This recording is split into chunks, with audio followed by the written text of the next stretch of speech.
ভাবি আমি যাই, তুমি গেলে আমি কিন্তু চলে আসবো। ননদিনী তুমিও যাইও। ভাবি ভালো থেকো। ননদিনী কান্দতেছে কে? ভাবি ননদিনী কান্দে কেন? আমি তো 2 দিন পরেই চলে আসবো। আম্মা আসি। আর আসার দরকার নাই। বেআইন মা মরা মাইয়া, মানুষ পরিবর্তন হয়, সরলারও পরিবর্তন হইব। আমি নিয়ে যাইতাছি, আমার সাথে কয়দিন থাকুক। আপনারা কেউ যদি যায় নিয়ে আসেন, আমি খুব খুশি হব। এই বউ বাড়িতে আনার আমার কোনো ইচ্ছা নাই। আম্মা রাগ করেন না তো, 2 দিন পর আমি নিজেই চলে আসবো। আব্বা চলো তো। ও কি হয়েছে তো? না আব্বা কিছু না, চলো।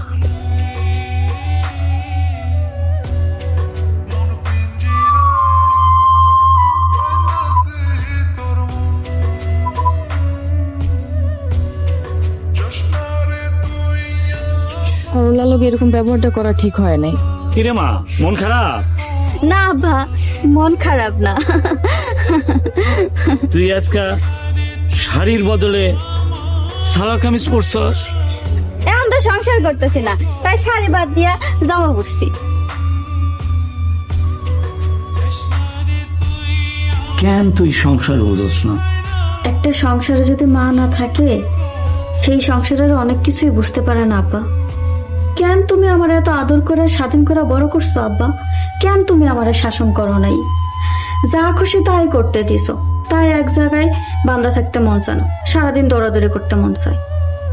কেন সবাই তোমার মতো না আব্বা? তুই আমারে কথা দে, এখন থেকে তুই সংসারে হবি। আব্বা আমি তোমার কথা দিলাম, আমি সংসারে হম, যে যা কইব আমি তাই শুন। তুই যদি স্বামীর ঘর সংসার না করস, আমি মরে গেলে তোর কি হইব? তুমি আমার তুই মরে যাইবা আব্বা?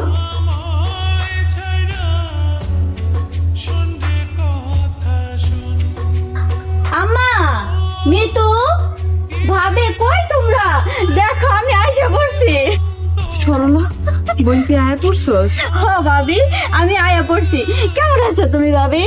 এই যে আম্মা, এখন থেকে আপনারা যেমনে যেমনে কইবেন আমি হেমনে হেমনেই চলবো। বিশ্বাস হইতেছে না? আমি আমার মরা বাপারে কথা দিছি, মন দিয়া সংসার করবো। মরা বাপ মানে কি হইছে? 2 দিন আগে আব্বা মইরা গেছে, আপনারা ছাড়া আমার কেউ নাই, এখন এইটাই আমার সংসার। এই তোরে না কইছি তুই এই বাড়িতে আসবি না, কেন আইছস? আম্মা বাদ দেন,